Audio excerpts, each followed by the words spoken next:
Selamat sore. Bagaimana kabarmu? Baik atau sedang baik-baik saja? Baik ya? Yakin? Enggak yakin. Enggak yakin. Coba jawab yang tegas. Yakin?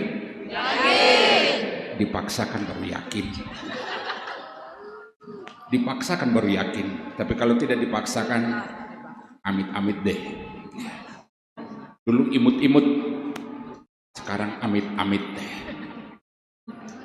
Dulu imut-imut, sekarang amit-amit. Oke, Bapak Ibu, itu hanya sentilan-sentilun di awal khotbah saya. Kita berada pada minggu Prapaskah yang ketiga. Dan bacaan Injil pada hari ini ternyata dari Injil Yohanes bab 4 ayat 5 sampai 42. Capek mendengar bacaan Injil kan? Capek enggak? Capek? Enggak yakin. Pasti capek mendengar. Apalagi saya membacanya. 3 halaman. 1, 2, 3. 3 halaman penuh dari Evangeliarum ini. Yohanes bab 4 ayat 5 sampai 42. Berapa ayat itu? Tentang perempuan Samaria di pinggir sumur Yakub. Bagaimana keberadaan sumur Yakub itu kita tahu. Bahwa pada zaman Yakub ada sumur yang digali dan berfungsi untuk memancarkan kehidupan bagi Yakub beserta anak-anaknya, bahkan seluruh ternaknya mendapat kehidupan dari sumur itu. Tetapi justru dari sumur Yakub inilah bagaimana perjumpaan itu yang biasa-biasa saja antara seorang perempuan Samaria dengan Yesus menjadi peristiwa yang sungguh sangat luar biasa. Ada peristiwa yang sungguh sangat manusiawi, tetapi justru berangkat dari peristiwa yang sungguh sangat manusiawi itu ada tersirat di dalamnya peristiwa ilahi di dalamnya. Yesus menembus semua batas sekat-sekat yang diciptakan budaya bahwa orang Samaria tidak boleh bergaul dengan orang Yahudi, agama apalagi sosial, apalagi itu. Sebagai seorang rabi, tidak boleh bergaul, tidak boleh bercakap-cakap dengan seorang wanita di tempat umum. Lalu kita bertanya, kenapa wanita Samaria itu mengambil air bukan pagi atau sore, tetapi siang bolong? Tidak pada biasanya. Dia datang mengambil air di sumur Yakub itu. Dan ternyata sekat-sekat yang penuh dengan kebudayaan, sekat sosial agama diterobos oleh Yesus untuk menyingkapkan satu pewahyuan, suatu nilai yang lebih tinggi dalam percakapan dengan seorang perempuan Samaria itu. Justru berangkat dari air yang menjadi kebutuhan dasariah manusia itu. Yesus mewahyukan dirinya sebagai air hidup yang menyingkapkan satu nilai yang lebih tinggi lagi dari air yang berasal dari sumur Yakub itu. Dan ia datang, perempuan Samaria itu, ia datang dengan membawa satu tempayan yang biasa dipakai untuk mengambil air itu, dan justru tidak ada timbang. Dan dari segi waktu memang tidak biasanya. Kenapa? Dia mengambil air pada siang hari, justru pada saat siang hari matahari sangat terik, Yesus sangat letih, bukan pagi atau sore. Apakah ia bermaksud untuk menghindari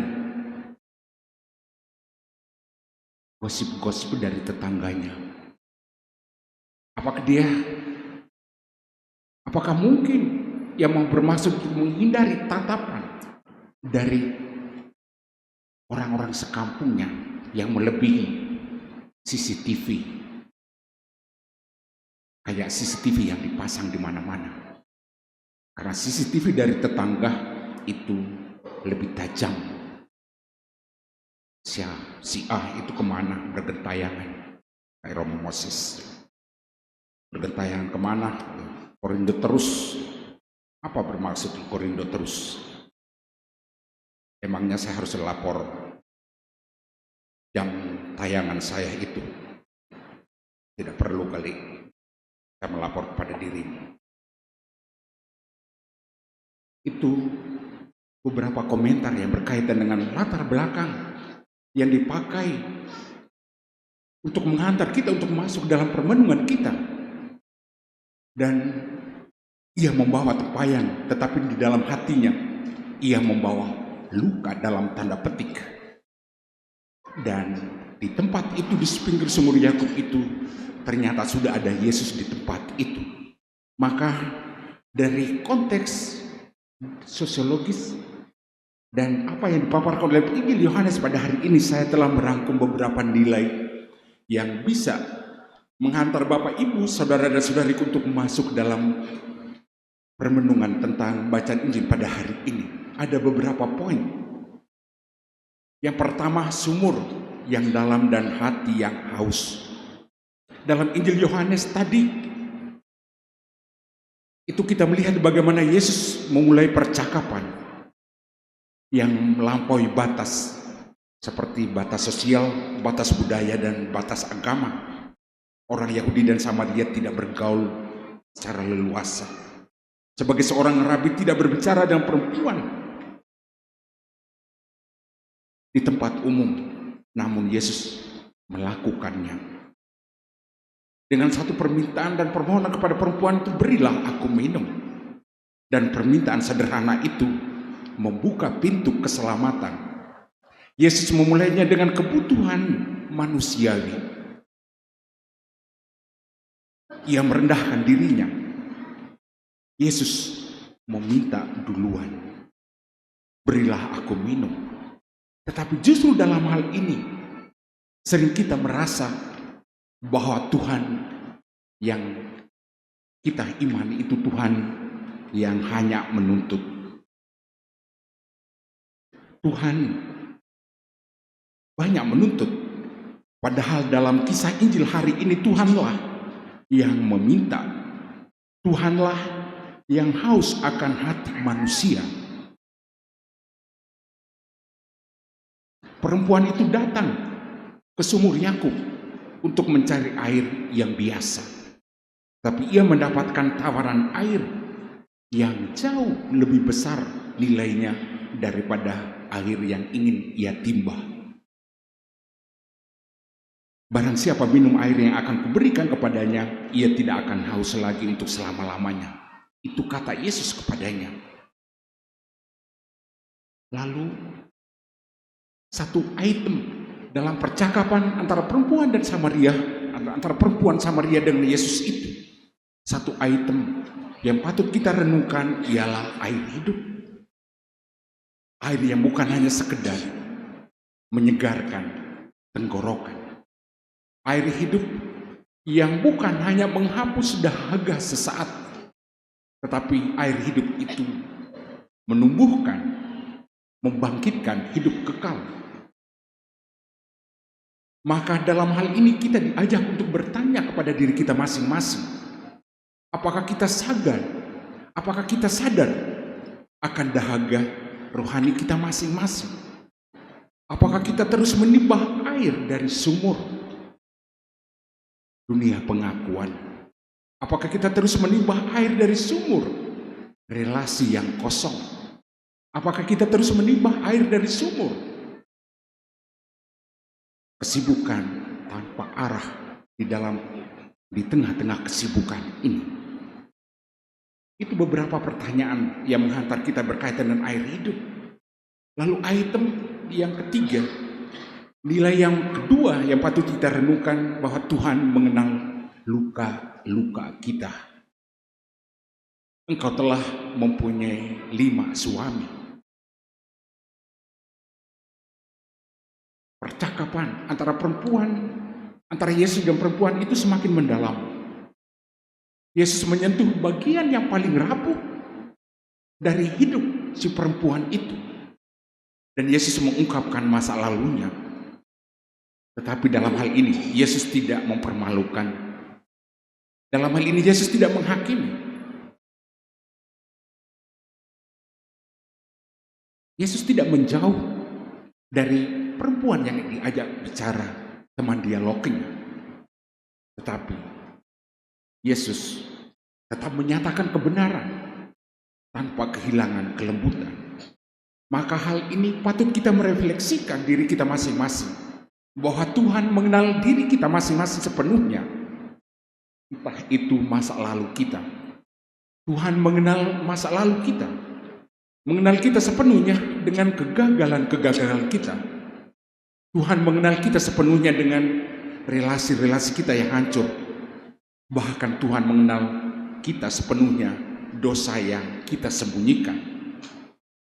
Dan betapa sering kita takut untuk mendekat di Tuhan. Karena kita merasa bahwa diri kita tidak layak.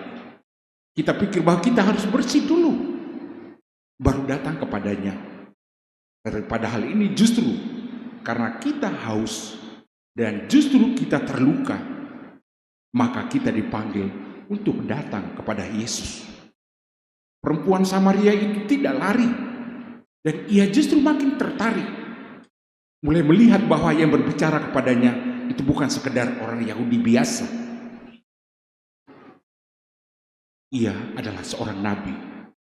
Kemudian pengakuannya itu berkembang. Mungkinkah ia Mesias? Dan justru dalam ini iman lahir dari perjumpaan.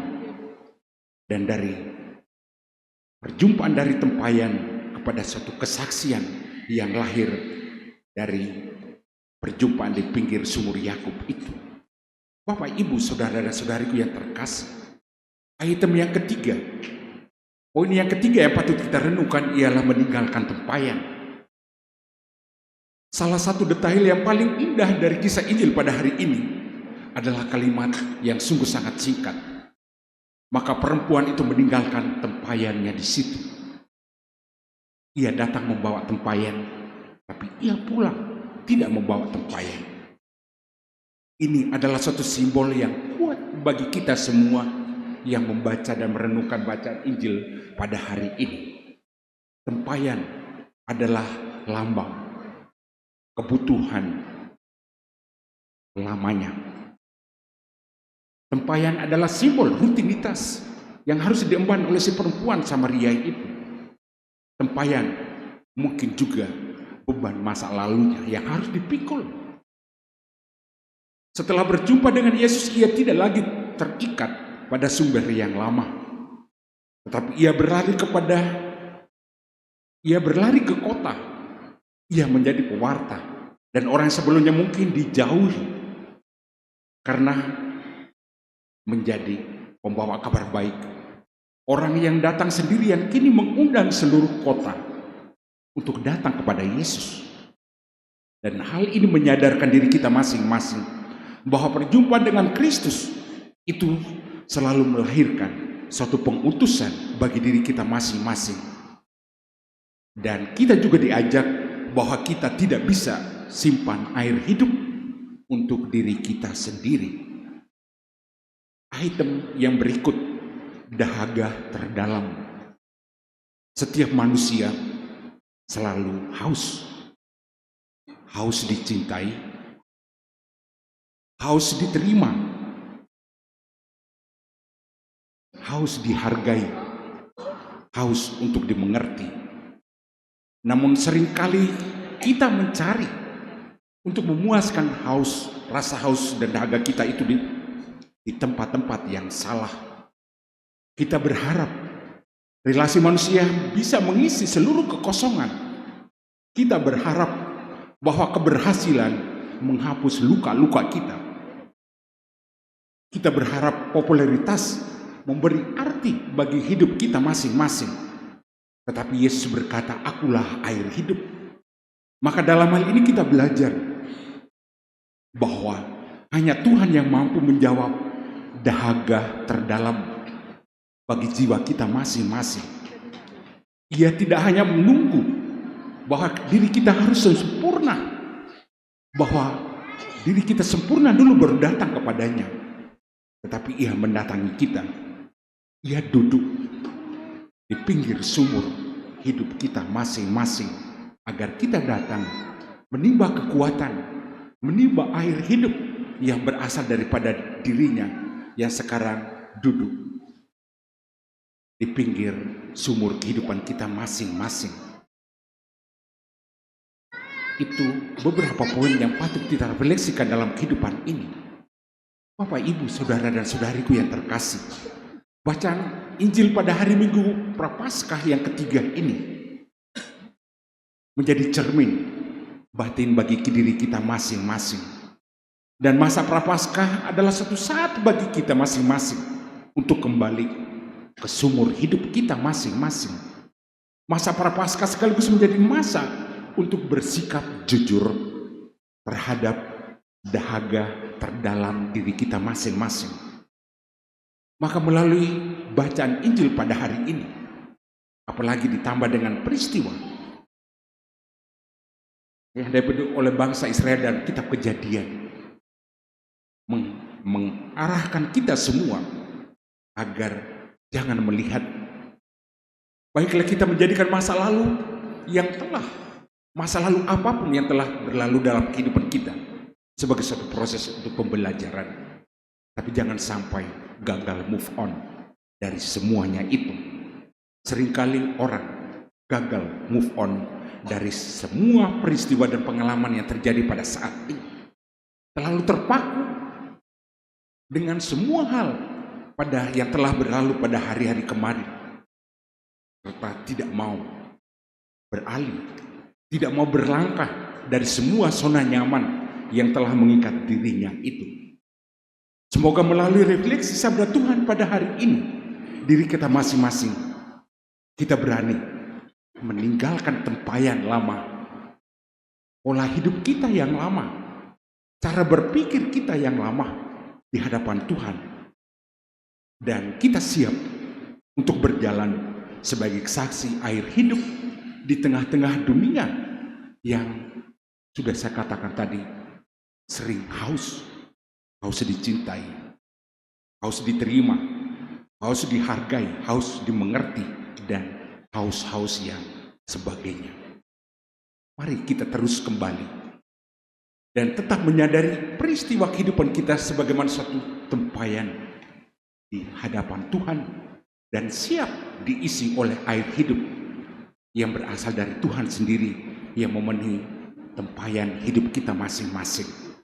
Semoga diri kita masing-masing berani bersikap jujur untuk bercermin di dalam masa Prapaskah ini, dan juga berkata air kehidupan yang kita timba dalam perayaan Ekaristi Kudus di Minggu Prapaskah yang ketiga ini, kita dimampukan untuk kembali tetap berjalan dalam pesiaran iman ini sampai kapanpun Tuhan memanggil kita untuk kembali kepadanya. Semoga kita diterangi, dikuatkan, dan dimampukan untuk tetap berjalan sambil bercermin dari terang bacaan Injil ini, sambil menyadari kegagalan-kegagalan kita, dan kita membawa ke hadapan Dia sebagaimana tempayan yang dibawa oleh seorang perempuan Samaria di hadapan Yesus untuk diisi dengan air hidup di dalam tempayan yang ia bawa.